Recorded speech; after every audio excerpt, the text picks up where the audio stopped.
Good morning students. लक्ष्य में आप सभी का स्वागत है। मैं एस के भारती आप लोगों को एम्बेडेड सिस्टम पढ़ा रहा हूँ और आज हम लोग पढ़ रहे हैं आर्डिनो मेगा। इसके पिन डिस्क्रिप्शन को हम लोग पढ़ रहे थे। इसके पिछले लेक्चर में हम लोगों ने I2C पिन डायग्राम से पहले देख रखे थे। आज हम लोग I2C को समझेंगे। ठीक है, I2C पिन आर्डिनो मेगा में क्या काम करता है। जैसा कि हम लोगों का लेक्चर चल रहा था, एक साइड हिंदी, एक साइड इंग्लिश और एक साइड उसी का हिंदी। पहले तो उतना पता नहीं चल रहा था एग्जैक्टली कुछ बच्चों को कि हाँ इंग्लिश और हिंदी का क्या इंपॉर्टेंस है।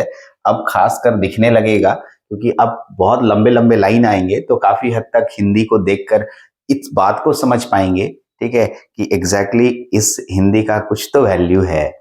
मैं इतना मेहनत कर रहा हूँ तो ऐसे ही तो नहीं कर रहा हूँ, कुछ सोच समझ के ही किया हूँ। तो बहुत सारे बच्चे एग्जाम में लिखने में उनको थोड़ी परेशानी होगी, तो क्योंकि बहुत सारा मेरे साथ इश्यूज यही था। मैं आपको बताऊं, 2 मिनट लगेगा वीडियो में, सुनिए मेरी बात को। मैं इतना क्यों चेंजिंग करता हूँ या मैं इतना क्यों सोचता हूँ वो मैं आपको बता रहा हूँ। मैं आप ही के जैसा एक स्टूडेंट रहा करता था और मेरे को बताने वाला कोई नहीं था। मैं खुद इतना जितना इनोवेटिव्स जो भी सोचना है मैं खुद सोचता था। मुझे लगता था कि मैं ऐसे करूं, बट मेरे फैकल्टी मेरे अनुसार से हमको नहीं समझाते थे। हमको लगता था पता नहीं हम समझ नहीं पा रहे हैं या हमारे फैकल्टी हमको समझा नहीं पा रहे हैं। ये सब सारे उधेड़-बुन दिमाग में चलती थी।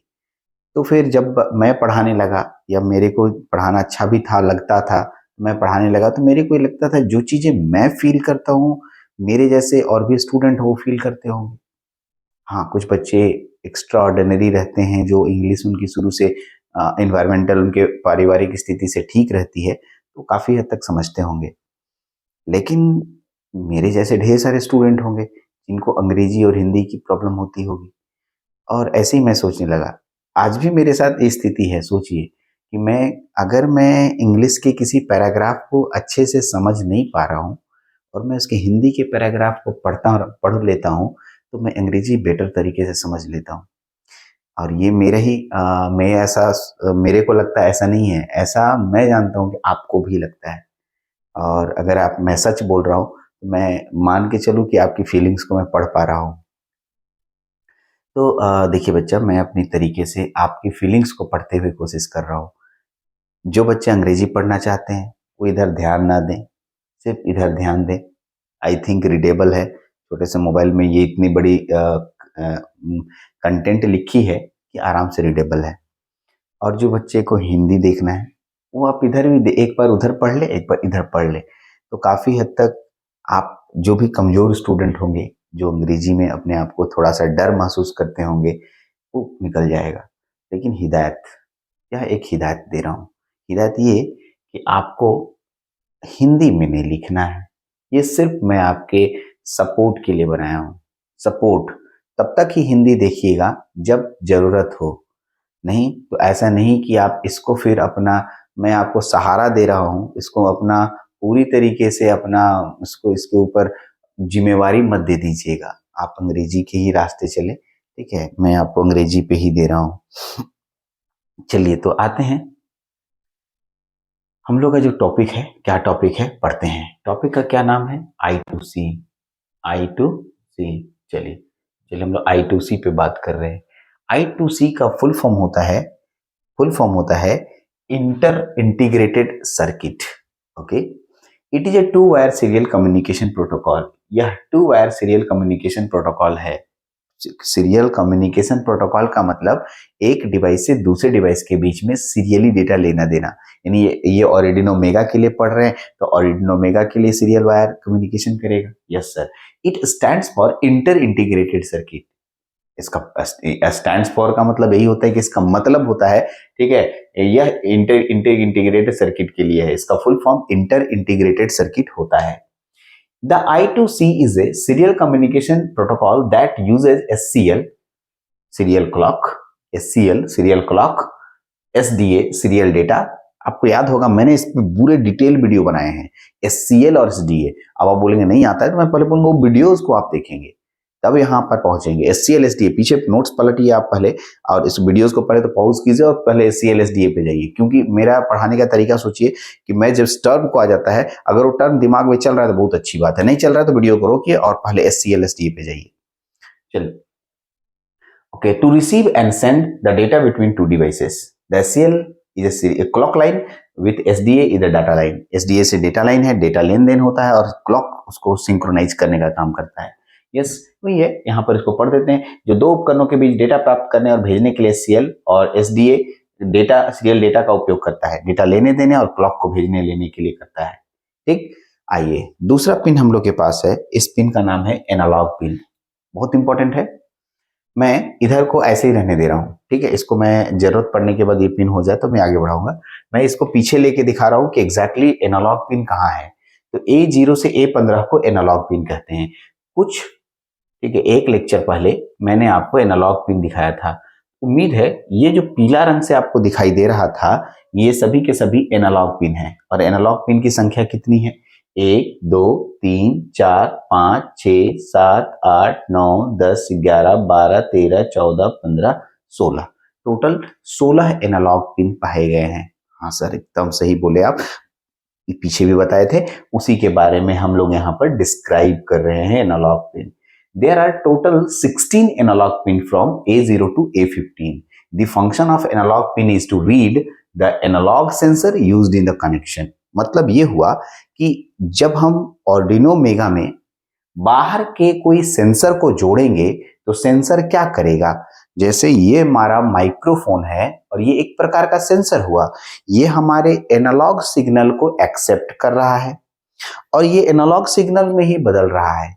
जब ये हमारे किसी डिजिटल डिवाइस को देगा तो भाई डिजिटल डेटा के रूप में देना है, तो एनालॉग सिग्नल को डिवाइसेस यानी आर्डिनो जैसे डिजिटल डिवाइसेस को देने के लिए हमें कोई ना कोई एक पिन तो चाहिए। यस, उसके लिए हमें एनालॉग पिन की जरूरत पड़ेगी। ठीक, ठीक है, it can also act as a general purpose input output pin, GPIO, इसे GPIO पिन भी कहते हैं। इसे जनरल पर्पस मतलब इसमें कोई भी खोस लेता है, कोई मतलब जनरल, कोई किसी को भी इनपुट डिवाइस खोसना है तो लाओ भाई ये लो माइक का है, कैसे हम खोस लेते हैं। जनरल पर्पस इनपुट आउटपुट मतलब हमारे सामान्य उपयोग में इनपुट आउटपुट में जो डिवाइसेस यूज हो रही हैं, इसलिए इसका नाम है जनरल पर्पस इनपुट आउटपुट। जैसे माइक जनरल पर्पस के लिए, ठीक है, अगर कीबोर्ड होता, प्रिंटर होता, जॉयस्टिक होता या कुछ भी इस तरह से साउंड स्पीकर्स होते, तो सभी के सभी हमारे जनरल पर्पस के लिए यूज हो रहे हैं, इसलिए इसका नाम, ठीक है, GPIO कहा जाता है। चलिए, एनालॉग पिन देख लिया, डिजिटल पिन की तरफ चल रहे हैं, थोड़ा ऊपर ले चलते हैं, डिजिटल पिन की तरफ थोड़ा ऊपर। ठीक, there are 50 digital input output pins from the pin number 0 to 53। ठीक है sir, 54 digital input output pin, 54। और सर आप याद कीजिए, मैं हाँ सही बात सोच रहे हैं, तो मैं फिर ले जाता हूँ आपको पीछे और मैं 54 गिनूंगा नहीं, आपको दिखा दूंगा, उतना 54 संख्या नहीं गिनना है मेरे को एग्जैक्ट।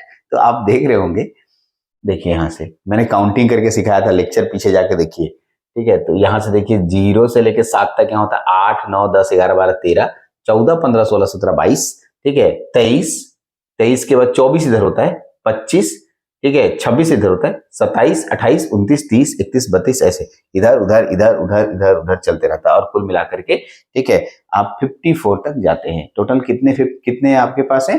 54, टोटल 54 यानी 54, हाँ 54, 0 से 53 तक होता है, ये दोनों को भी काउंटिंग कर लिया जाता है, ठीक है। 49 50 51 52 53, है ना, इन दोनों को भी काउंटिंग कर लिया जाता है, जिसमें नाम है SPI मोसी, SPI SS, SPI MISO, SPI clock, ये आपके पास आते हैं। तो कुल मिला के 54 डिजिटल पिन्स कहलाते हैं, 54 डिजिटल पिन्स हैं आपके पास और इन्हीं को हम लोग पढ़ रहे हैं, नंबर 0 से 53। द 15 पिन, इस 54 पिन में से 15 पिन का उपयोग digital IO PWM pulse with modulation pin के रूप में करते हैं।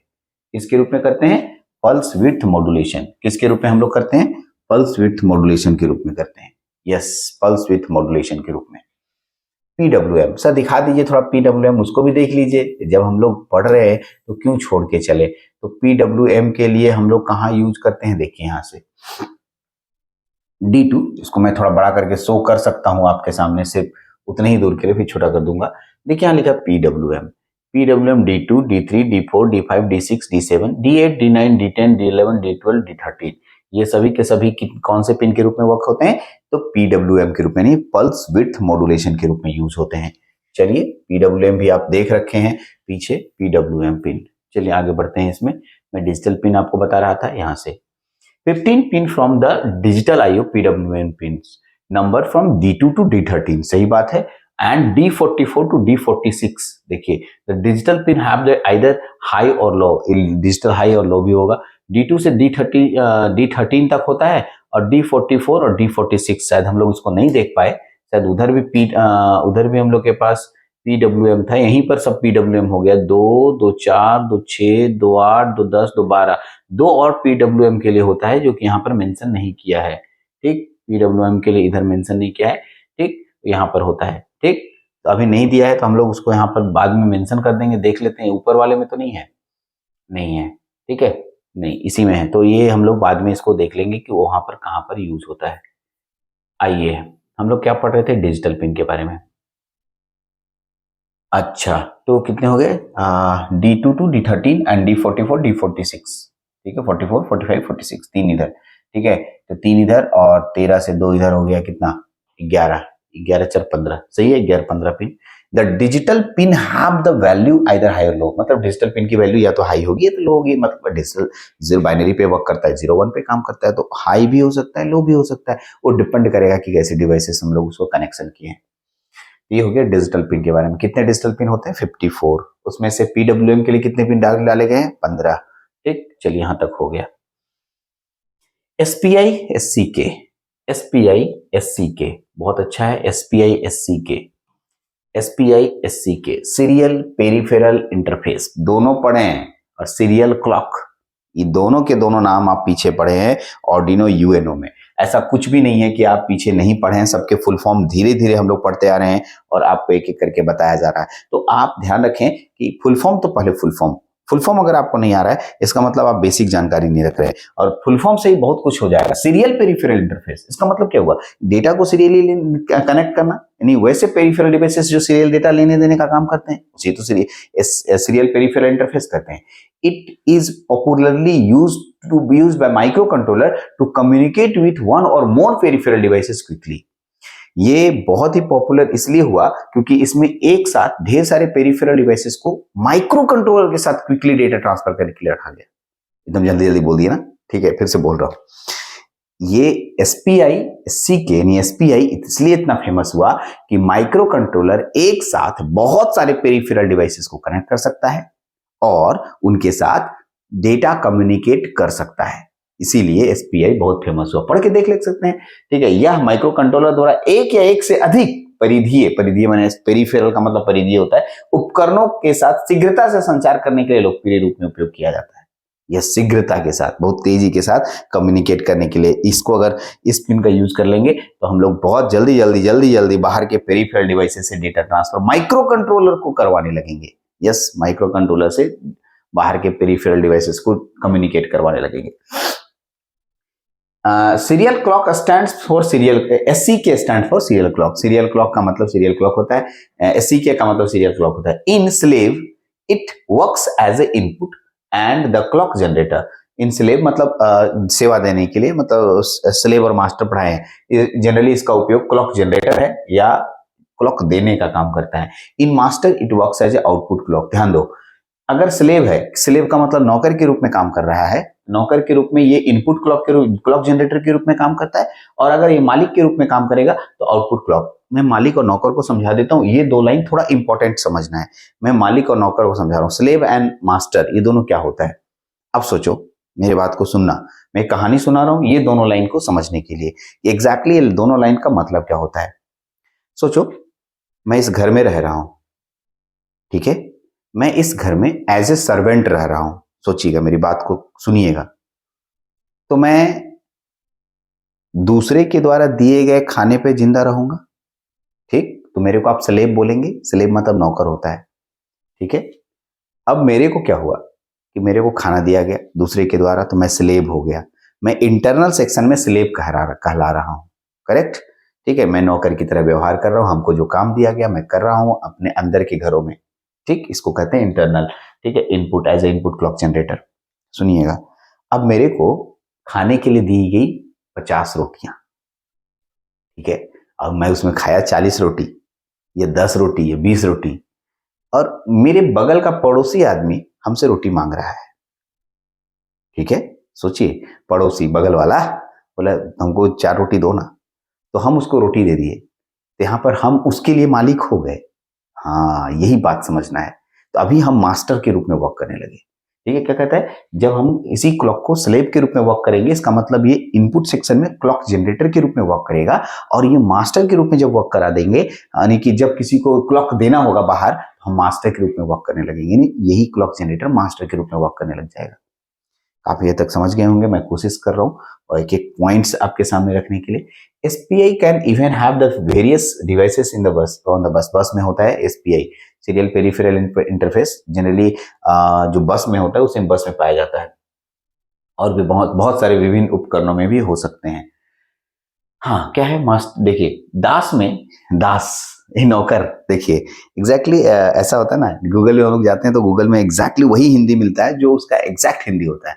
तो मैं इसको गूगल ट्रांसलेटर में डालता हूँ तो एग्जैक्ट हिंदी दे देता है, तो मैं उतना समय नहीं पढ़ के कर रहा हूँ एग्जैक्ट, लेकिन समझ में आ जाएगा। दास में ये घड़ी जनरेटर के रूप में काम करता है, और मास्टर के रूप में आउटपुट क्लॉक के रूप में काम करता है। ठीक है, हिंदी पढ़ने के बाद हम भी हंसने लगते हैं, एग्जैक्टली ऐसा हिंदी होता है, लेकिन दास और मास्टर आप सुनेंगे नहीं, लेकिन हाँ, मास्टर और स्लेव भी आपको नया लग रहा है। चलिए ठीक है, आगे बढ़ते हैं। नेक्स्ट हम लोग पढ़ रहे हैं मीसो।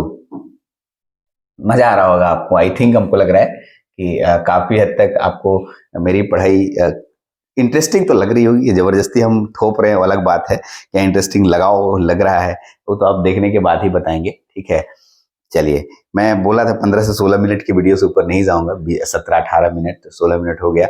अब मीसो नेक्स्ट वीडियोस में जाएगा। ठीक है, इससे ऊपर कोई वीडियोस नहीं जा रही है मेरी। हम जानबूझ करके इतने कम रेंज की वीडियोस बना रहे हैं, क्योंकि आप जो है वीडियोस को इंटरेस्टिंग वे में देखें, नोट्स उतना ही बनाए जितना पढ़ाया जा रहा है। ज़्यादा होने की वजह से आप बोर फील करते हैं, आंख में दर्द होने लगता है, इसलिए आप उतनी उतनी वीडियो देखिए। बीच बीच में आंख को मलते रहिए और ठंडे पानी से आंख धोते रहिए। ये मेरा आपसे रिक्वेस्ट है, आपसे गुजारिश है, और इससे आपका आंख भी ठीक रहेगा और अपने आप को फ्रेश फील करेंगे आप। ठीक है, चलिए, तो इस लेक्चर में इतना ही। Thank you very much.